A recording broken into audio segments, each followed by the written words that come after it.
제가 보기에는 지금 이제 좋아지기 시작했으니까 아마 2, 3년 정도는 최소한 더 좋아지지 않을까라고 이제 보고 있습니다. 삼성이나 SK도 마찬가지로 상당히 이제 좋아질 것 같고요, 앞으로. 그래서 좀 기대를 좀 해봐도 좋을 것 같습니다. 철강 산업, 이런 산업은 보시면 이제 한번 성숙해버리면 더 이상 성장하지 않습니다. 왜냐하면 새로운 그런 게 없기 때문에 거의. 근데 반도체 산업은 그렇지가 않아요. 계속 성장합니다. 그러니까 이게 우상향 계속합니다. 제가 보기에는 뭐 앞으로도 어느 정도 올라가지 않을까 싶어요. 왜냐하면 이제 대체될 수가 없기 때문에. 다른 데서 지금 대체할 수가 거의 없어요. 물론 지금 특별한 경제 강의 모집 특강. 안녕하십니까, 권영화입니다. 만나 뵙게 돼서 반갑습니다.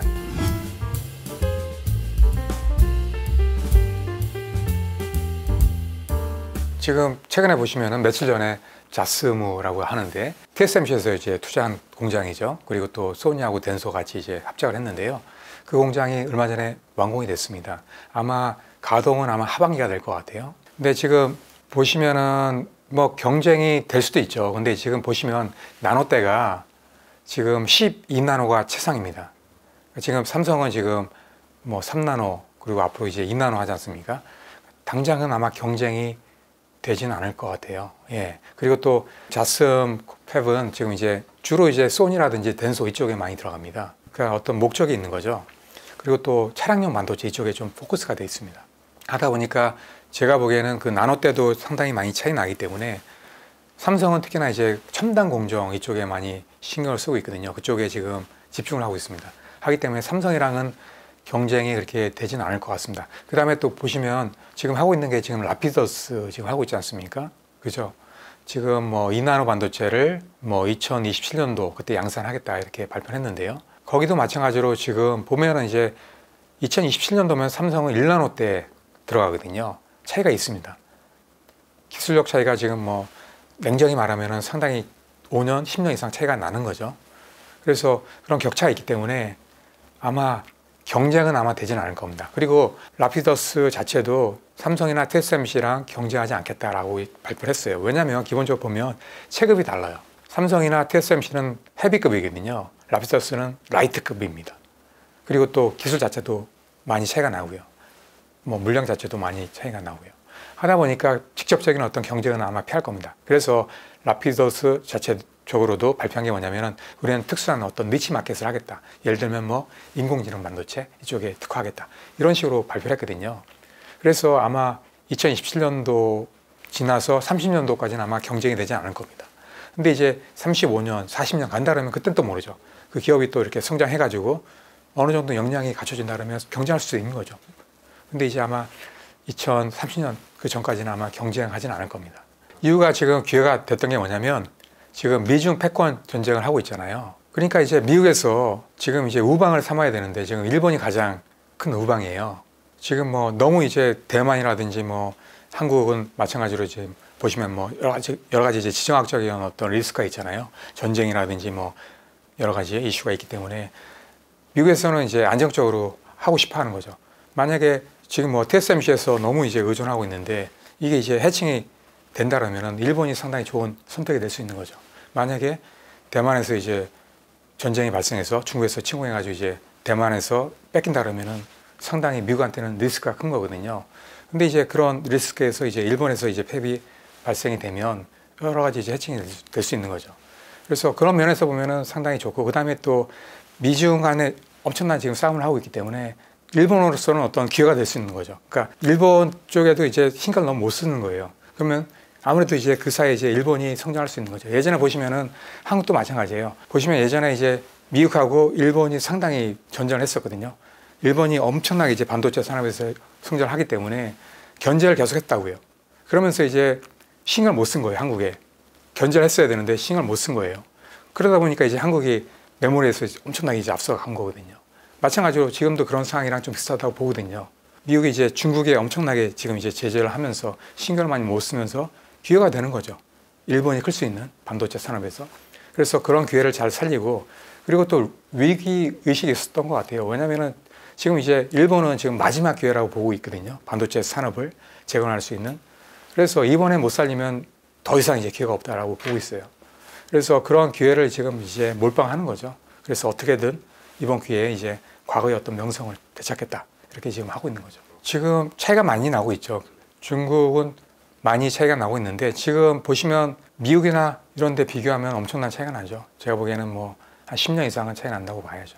그 중국의 전략은 뭐냐면 기본적으로 지금 제재 때문에 말씀하신 대로 지금 첨단 쪽은 거의 못하고 있습니다. 물론 이제 SMIC가 지금 뭐 DUV 공정 써가지고 뭐 7나노 반도체 앞으로 뭐 5나노 반도체도 한다 그러지만 그게 이제 여러 가지 문제가 있어요. 왜냐하면 여러 가지 수율이라든지 그다음에 또 그 어떤 공정이 길어진다든지 비용이 증가한다든지 여러 가지 문제가 발생합니다. 그래서 제대로 하려면 EUV 장비를 써야 돼요. 근데 그건 못하고 있기 때문에 지금 기본적으로 중국의 전략은 뭐냐면 일단은 성수 공정부터 살리겠다라는 거예요.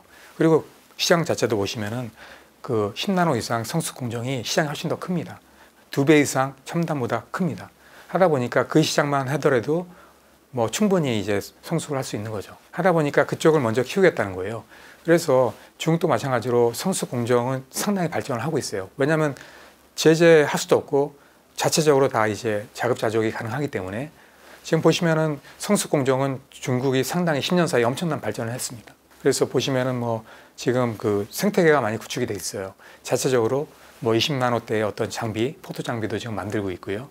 SMEE라는 그다음에 식각 장비라든지 그다음에 증착 장비라든지 이런 장비도 지금 나우라라든지 아멕이라든지 이런 기업들이 다 하고 있다고요. 마찬가지로 지금 뭐 IP 기업들도 많이 생기고 있고요. 그다음에 파운드리 기업도 제일 유명한 SMIC라든지 이런 기업들도 지금 잘하고 있고요. 그다음에 또 화홍 반도체라든지 넥스칩이라든지 이런 파운드리 기업들도 있거든요. 이런 기업들도 상당히 성장을 많이 했습니다. 그다음에 또 팹리스 기업들도 중국에 보시면은 지금 뭐 3,500개 정도 지금 팹리스 기업들이 있습니다. 엄청나게 성장 중입니다. 그런 식으로 그 모든 그 반도체 생태계가 지금 성장하고 있어요. 마찬가지로 메모리도 지금 YMTC라든지 창신 메모리라든지 뭐 D램하고 그다음에 또 낸드하고 다 같이 지금 하고 있거든요.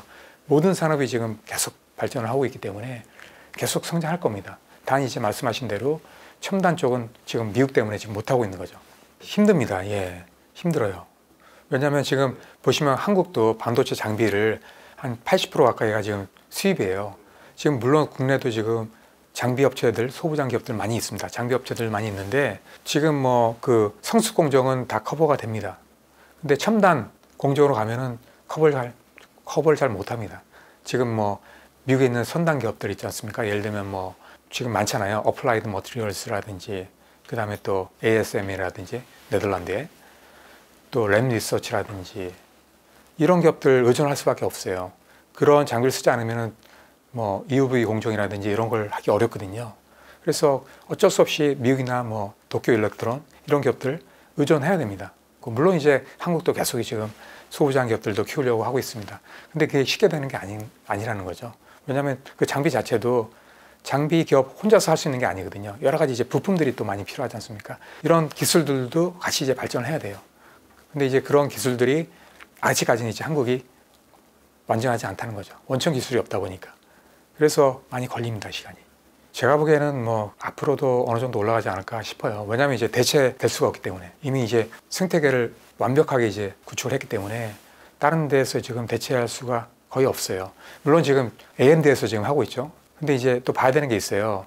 시장 자체가 지금 말씀드린 대로 인공지능 시장은 앞으로 보시면 3년 내 10배가 성장한다 이런 말이 나오고 있습니다. 엄청나게 성장합니다. 그러니까 시장이 지금은 초입입니다. 성장으로 가면 엄청나게 더 성장합니다. 그 얘기는 뭐냐면 엔비디아가 지금 80%, 90% 하고 있기 때문에 그 시장을 대부분 가져간다는 얘기예요. 엔비디아 지금도 엄청난 기업들이 지금 구입하려고 하고 있지만 구입을 못하고 있어요. 그래서 물량이 딸리기 때문에 못하고 있기 때문에 계속 매출은 올라갈 가능성이 큽니다.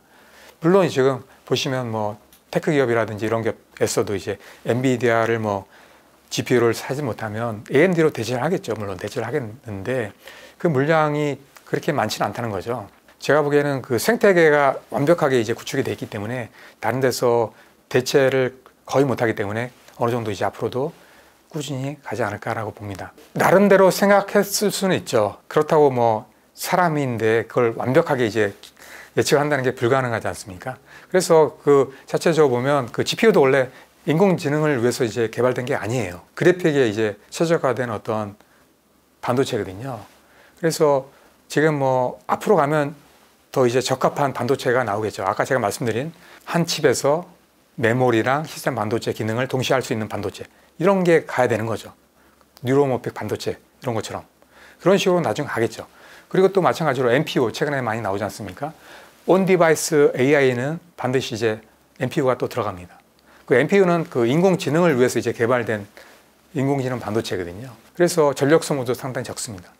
그리고 GPU 같은 경우에는 그 인공지능을 위해서 이제 개발된 게 아니기 때문에 전력 소모도 많은 편이에요. 그러니까 최적합하게 이제 개발된 게 아닙니다. 하다 보니까 앞으로 이제 적합하게 개발되는 인공지능 반도체들이 나오겠죠.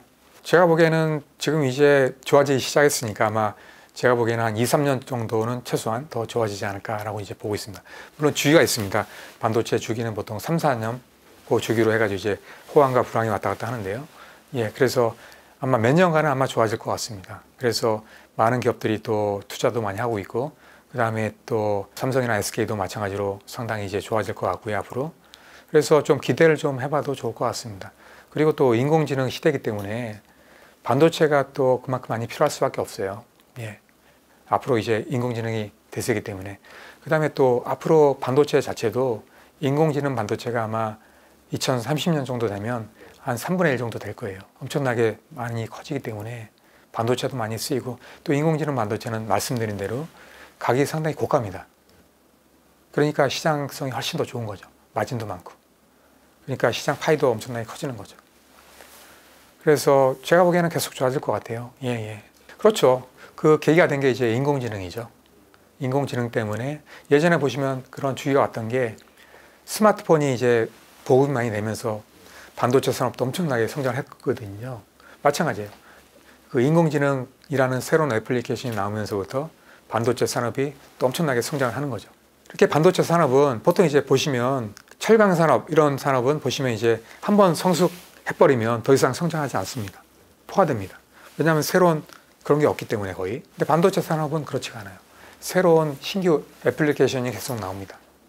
과거에는 뭐 PC였고, 그 다음은 스마트폰이었고, 그 다음은 인공지능. 또 그 다음은 또 예를 들면 뭐 슈퍼컴퓨터가 될 수도 있는 거죠. 이런 식으로 이제 새로운 게 양자 컴퓨터 이런 게 될 수도 있는 거죠. 이런 식으로 이제 새로운 애플리케이션이 나오면은 또 거기에 따라서 이제 반도체가 많이 필요해지니까 계속 성장합니다. 그러니까 이게 우상향 계속합니다.